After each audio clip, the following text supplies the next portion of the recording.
नमस्कार दोस्तों, मेरा नाम नारायण टोडी है। मैं आज शेयर बाजार के बारे में आपको कुछ बताना चाहता हूँ। जैसे कि स्टॉक मार्केट सभी लोग जानते हैं, लेकिन लोग थोड़ा सा अवेयर नहीं है इस विषय में।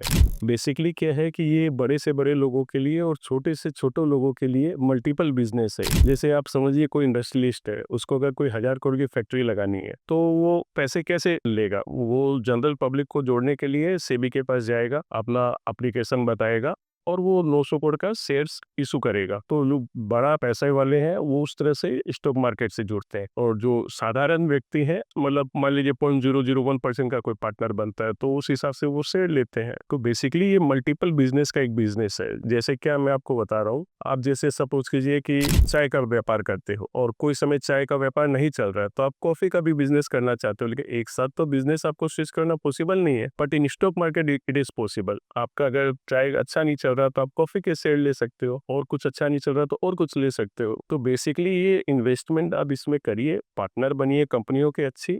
और अगर आपको फिर भी नहीं समझ में आता कि कौन सा ले, क्या नहीं ले, तो उसके लिए एक्सचेंज ने आपके लिए बहुत अच्छी व्यवस्था कर रखी है। 50 शेयर का एक ग्रुप होता है निफ्टी। आप निफ्टी में पैसा लगा सकते हैं। उसमें क्या है कि कोई कंपनी अच्छा करेगी, कोई खराब करेगी, लेकिन ओवरऑल जो 50 कंपनियों का परफॉर्मेंस रहेगा, उसके हिसाब से आपका वेल्थ बनेगा। वैसे ही बीएससी में सेंसेक्स है, वो 30 शेयर का एक इंडेक्स है। और अगर आपको कोई सेक्टर अच्छा लगता है, तो उसके लिए भी अलग अलग इंडिसेस बने हुए हैं। तो मेरा कहने का ये मतलब है, आप मार्केट से जुड़िए, एज ए इन्वेस्टर जुड़िए। मार्केट में बहुत तरह से काम होते हैं, जैसे इन्वेस्टर है, यहाँ पे ट्रेडर है, जोबर है, हेजर है। तो हेजिंग के लिए भी ये मार्केट, मान लीजिए आपके पास कोई रिलायंस के शेयर है, तो उसको आप डेल्टा कर सकते हैं, प्रॉफिट कर सकते हैं। तो एक्सचेंज और सेबी ने साधारण लोगों के लिए बहुत अच्छे से इसको तैयार किया है, ताकि लोग अपना वेल्थ बना सके, कार्य कर सके। तो आप भी उसी तरह जुड़िए मार्केट से और अच्छे से कार्य कीजिए और प्रॉफिट को होल्ड करिए। तो आपको ये समझ में आएगा, जो प्रॉफिट वाली कंपनियों है उसको रखिए और घाटा काटिए। शेयर बाजार का मूल मंत्र है घाटा काटना। जितना आप घाटा काटेंगे, जैसे मैं आपको एक एग्जांपल देता हूँ, 100 रुपए में आपने एक चीज दी, 99 हो उसको सेल कर दीजिए, 105 है उसको रखिए, 120 है रखिए, 200 तक भी बेचिए मत। तो आप 10 बार भी लॉस खाओगे 1 रुपए के, आपके 10 रुपए लगेंगे। लेकिन एक प्रॉफिट आपने 100 रुपए खाया, तो सारा लॉस निकल के आपके प्रॉफिट आ जाएगा। तो मूल मंत्र यही है कि नफा के साथ रहिए। और उसके अलावा बहुत सारा ट्रेडिंग, आपको ट्रेडिंग करना है तो उसमें अलग चीज है, आपको हेजिंग करना अलग चीज है।